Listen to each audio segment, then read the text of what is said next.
अगर आप हमारे साथ जुड़े रहना चाहते हैं तो प्लीज़ बेल आइकन पर क्लिक कीजिए और चैनल को सब्सक्राइब कीजिए। आज का टॉपिक है चेक। तो बिना आपका समय गए आज का टॉपिक स्टार्ट करते हैं। सबसे पहले we are going to the content learning outcomes what we are going to discuss in this presentation, right. So content क्या है? तो content है definition. We will discuss the definition as well and the characteristics of check, right? And then we will discuss the parties who are involved in the check and then again the rules regarding crossing of check, right? It is an important questions. You may got in short questions also. It will come or in long questions also, right? So let's begin with the definition of a check. ठीक है, check होता क्या है इसके बारे में सबसे पहले डिस्कस करने वाले हैं। Let's move to the next slide, right. So आज का सबसे पहले इंपॉर्टेंट डेफिनेशन क्या है चेक की, ठीक है। चेक होता क्या है? Check is an instrument in writing containing an unconditional order address to a banker. तो अगर मैं सीधे सिंपल सी लैंग्वेज में बताऊं, ठीक है, तो चेक एक इंस्ट्रूमेंट होता है, राइटिंग में होता है, जहां पर अनकंडीशनल ऑर्डर होता है, ठीक है, और किसी पर्टिकुलर बैंक को एड्रेस करता है, ठीक है, पर्टिकुलर बैंक के साथ वो रिलेट करता है। एक पर्सन उसको साइन करता है, ठीक है, उसमें कुछ लिखा होता है, राइट, राइटिंग में लिखा होता है उसमें। तो राइटिंग में क्या लिखा होता है कि एक पर्टिकुलर पर्सन को कोई पर्टिकुलर अमाउंट पे करनी है, राइट। ये एक बीरर अमाउंट होता है, ठीक है। सो ये एक वी कैन से एक डॉक्यूमेंट होता है। यहाँ पर वी कैन से कि यहाँ हम इसको कह सकते हैं नेगोशिएबल इंस्ट्रूमेंट होता है जो किसी पर्टिकुलर पर्सन के नेम पर होता है। और आप ऐसे बोल सकते हो कि भाई मैं ये पर्टिकुलर पर्सन को ये अमाउंट पर्टिकुलर पे करने जा रहा हूँ, तो यहाँ पर आप उसको साइन कर रहे हो, ठीक है, वो पर्टिकुलर बैंक के साथ रिलेट करेगा। तो ये चेक ये होता है, ठीक है। तो यहाँ पर बोलोगे अनकंडीशनल ऑर्डर होता है। इसमें अनकंडीशनल में आप कंडीशंस वहां पर नहीं लगाते हो, सिंपली आप उसमें पे करते हो, लिखते हो कि मैं ये वर्डिंग मीन्स के मैं ये अमाउंट उसको पे कर रहा हूँ, ठीक है। समझ में आ गया ना? चेक क्या होता है? एक इंस्ट्रूमेंट होता है, यहाँ पर राइटिंग में सब कुछ लिखा होता है, राइट। एक पर्सन जो है बीरर होता है और एक पर्सन जो है वो जो साइन करता है वो लिखता है, ठीक है, जिसके नाम पर वो अकाउंट होता है। Sign by a person who has deposited money with the banker, ठीक है। तो वो बंदा उसको साइन करता है, बीरर को साइन करता है पर्टिकुलर अमाउंट ऑफ मनी उसको पे करने के लिए, डिपॉजिट करने के लिए, ठीक है। तो ये था डेफिनेशन ऑफ चेक और ये किसी पर्टिकुलर पर्सन के लिए होता है, राइट। तो अगर आप एग्जाम में लिखो तो ये डेफिनेशन भी अच्छे से, ये बहुत सिंपल है, बहुत ही, ये भी लिख सकते हो। और आगे डेफिनेशन आपको दिखाने जा रहा हूँ वो भी आप एग्जाम में लिखते हो, बहुत अच्छी डेफिनेशन है, ठीक है। सेक्शन 1881 में जो बना था नेगोशिएबल इंस्ट्रूमेंट एक्ट है, ठीक है, उसमें ये दिए गए bill of exchange drawn on a specified banker, ठीक है, not express to be a payable otherwise than on demand, ठीक है। तो यहाँ पर एक्सप्रेस किया जाता है या फिर डिमांड पर वो पे किया जाता है, ठीक है। तो ये बहुत ही अच्छी डेफिनेशन है। You can write in exam also. Definition लिखनी बहुत जरूरी होती है दोस्तों, ताकि जो एग्जामिनर होता है उसको काफी अट्रैक्ट फील होता है और आपका जो क्वेश्चन आपने अटेम्प्ट किया है उसकी प्रेजेंटेशन बहुत ही अच्छी हो जाती है। वो उसको पता चलता है कि इसने काफी पढ़ाई की है, ठीक है, तो उसको नॉलेज के बारे में पता चला अगर आप अच्छे से जो डेफिनेशन जो है लिखते हो, राइट। तो आगे बात करेंगे, ये तो था चेक के बारे में। चेक क्या होता है आप सब जानते हो, ठीक है, आप यूज करते हो। तो आगे बात करेंगे हम इसके जो कैरेक्टरिस्टिक्स हैं, ठीक है, कौन कौन से characteristics are there in a cheque. सबसे पहले we will discuss about in writing and then will express in order to pay definite and unconditional order sign by drawer order to pay certain sum, ठीक है। अगर मैं यहीं पर आपको समझा देता हूँ सिंपल लैंग्वेज में, ठीक है। और इन राइटिंग में क्या होता है? ये राइटिंग में होता है, ठीक है, वर्ड्स लिखे होते हैं, एक्सप्रेस किया होता है किसी पर्सन के द्वारा कि मैं ये मेरा नाम ये है और मैं ये amount of particular amount of I am paying to that particular person, right. और वी कैन से यहाँ पर सिंपली दिया होता है कि ये बंदे को इतनी अमाउंट पे की जाए, ठीक है। तो वहां पर वो मेंशन किया होता है, वो एक्सप्रेस होता है, इन राइटिंग में होता है, ठीक है। तो आगे बात करें एक्सप्रेस ऑर्डर टू पे। यहाँ पर एक्सप्रेस किया होता है कि मैं ऑर्डर दे रहा हूँ पे करने के लिए, ठीक है। वहां पर क्या होता है कि वहां पर एक्सप्रेस किया होता है, मैंने डिक्लेयर किया था कि मैं यहाँ पर पे कर रहा हूँ, ठीक है। तो आगे बात करें डेफिनेट एंड अनकंडीशनल ऑर्डर। यहाँ पर अनकंडीशनल ऑर्डर होता है, ठीक है, कि मैं वहां पर कोई कंडीशन नहीं लगा रहा हूँ कि तभी पे किया जाए, ठीक है। मैं सिंपली वहां पर मेंशन कर रहा हूँ कि ये पर्टिकुलर अमाउंट शुड बी पे टू दैट पर्टिकुलर पर्सन और बियर, राइट। मैं यहाँ पर कंडीशन नहीं लगाऊंगा, कोई अगर कंडीशन फुलफिल होगी तभी ये पे किया जाए, राइट। तो वहां पर कोई कंडीशन नहीं होती है, वो डेफिनेट होता है। ओके, तो नेक्स्ट कैरेक्टरिस्टिक क्या है, वो कैरेक्टरिस्टिक है वो है साइंड बाय ड्रॉयर। तो जो ड्रॉयर होता है वो जो जिसके नाम पर वो अकाउंट होता है वो ठीक है उसके द्वारा साइन किया होता है, वो इम्पोर्टेंट होता है। सबसे इम्पोर्टेंट पार्ट ये भी होता है that should be signed by dryer जिसके नाम पर वो अकाउंट है। ठीक है, तो आगे बात करते हैं order to pay certain amount. वहां पर कुछ सर्टेन अमाउंट पे करने के लिए बात की होती है। ठीक है, वो वहां पर कोई ना कोई अमाउंट जो है लिखी होती है। तो आगे बात करें दोस्तों, ऑर्डर टू पे मनी ओनली, यहाँ पर सिर्फ मनी की बात करेंगे। You can pay money only. ठीक है, यहाँ पर सिर्फ मॉनेटरी वैल्यू जो है वो पे की जा सकती है, मनी ही पे की जा सकती है, कुछ और नहीं। ठीक है, और यहाँ पर सर्टेन थ्री पार्टीज होती है। यहाँ पर कौन कौन सी पार्टीज, एक तो ड्रॉयर हो गया जिसके नाम पर अकाउंट है। ठीक है, तो आगे डिस्कस करें कौन कौन सी पार्टीज है इसमें।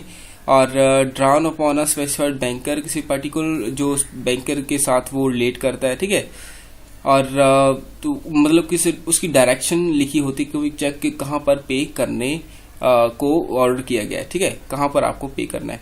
और पेएबल ऑन डिमांड के ऊपर पेएबल होता है, जब आप चेक को डिपॉजिट करवाओगे तभी आपको वो अमाउंट मिलने वाली है। ठीक है, और आगे बात करें तो इसमें पार्टीज कौन सी इन्वॉल्व हैं। ठीक है, मैंने आपसे पहले बताया था, एक ड्रॉयर होता है जिसके नाम पर वो होता है बैंक जो चेक बनाता है, साइन उसके होते हैं। ठीक है, फॉर एग्जांपल मिस्टर सिंह के उसके नाम पर अकाउंट है तो वो ड्रॉयर हो गया। ड्रॉय क्या होता है, the drawer banker on whom to check has been drawn. ठीक है, जिसको जो चेक ड्रॉन किया गया इसके लिए किया गया। जो पे क्या होता है, जो पेमेंट करता है। फॉर एग्जांपल यहाँ पर बैंक को हम बोल सकते हैं that is a payee. Drawee that means to whom we are going to pay some amount of money, right. So that is these are the parties that involve in the cheque, right. So next is about that cheque के बारे में discuss करने जा रहे हैं। ठीक है, तो this is an example of check, right. So here you can say that यहाँ पर आप नेम लिखोगे। ठीक है, और यहाँ पर लिखोगे रुपीज में, आप अमाउंट वर्ड्स में लिखोगे। And here you will write in digits, right.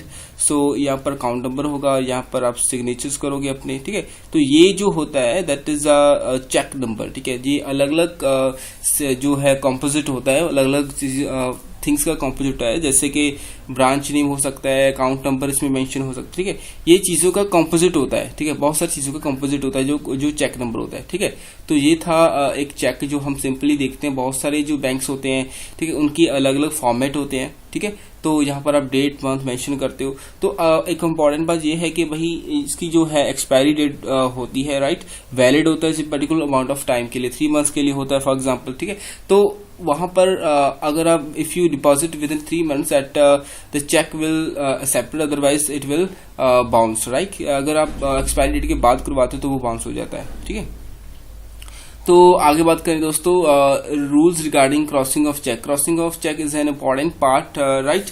So because you may got an question in exams that के क्रॉसिंग के बारे में बताओ। ठीक है, you should mention the crossings also and explain them in a detail.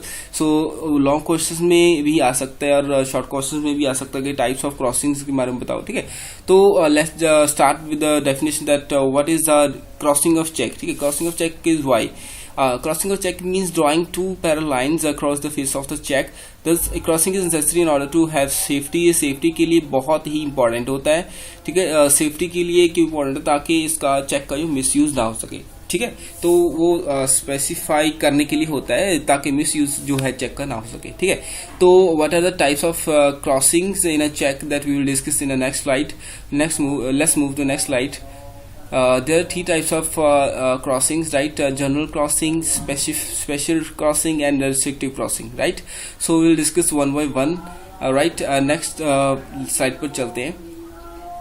तो सबसे पहले जनरल क्रॉसिंग क्या होता है। ठीक है, जनरल क्रॉसिंग में simply you can see in a picture, right, ये 2 parallel lines are drawn here, right, and वहां पर कुछ भी नहीं लिखा है, एंड कंपनी लिख सकता है, अकाउंट पे ही लिखा हो सकता है, नॉट नेगोशिएबल लिखा हो सकता है। तो ये जो है रूल्स होते हैं इसमें, ये जनरल क्रॉसिंग के लिए होता है। इसमें इसका मतलब क्या होता है कि भाई आप वो किसी भी बैंकर को वो पे कर सकते हैं। ठीक है, किसी भी बैंकर को वो ट्रांसफर कर सकते हैं, किसी भी बैंक को वो पे कर सकते हैं। ठीक है, फॉर एग्जांपल अगर SBI का तो वो किसी भी और बैंक को वो पे कर सकते हैं। ठीक है, तो ये जनरल क्रॉसिंग में ये होता है।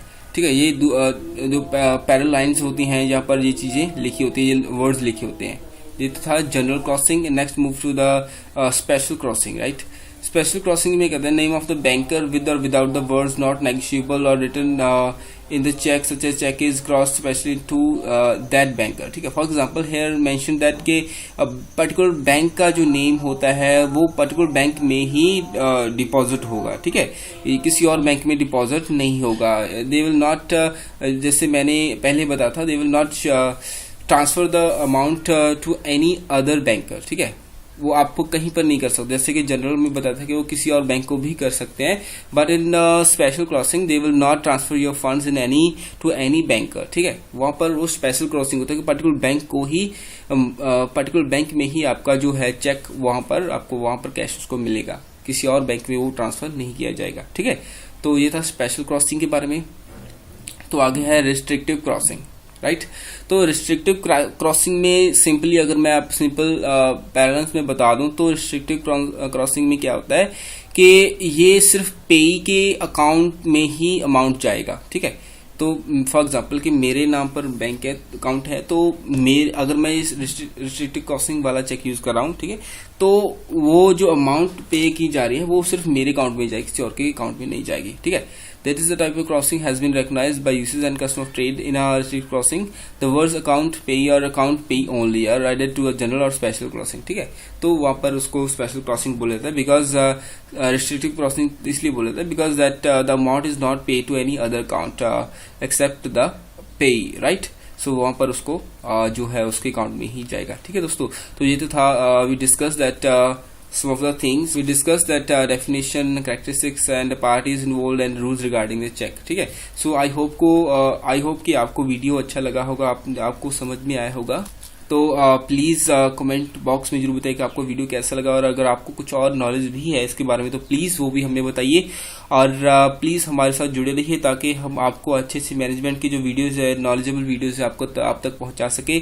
और वीडियो बनाने के लिए बहुत मेहनत लगती है, प्लीज लाइक और शेयर जरूर कीजिए, कमेंट जरूर कीजिए, और हमारे साथ जुड़े रहिए। कमेंट बॉक्स में बताइए कि आप आगे कौन से टॉपिक पर वीडियो चाहते हैं, कौन से सब्जेक्ट के कौन से टॉपिक पर वीडियो चाहते हैं।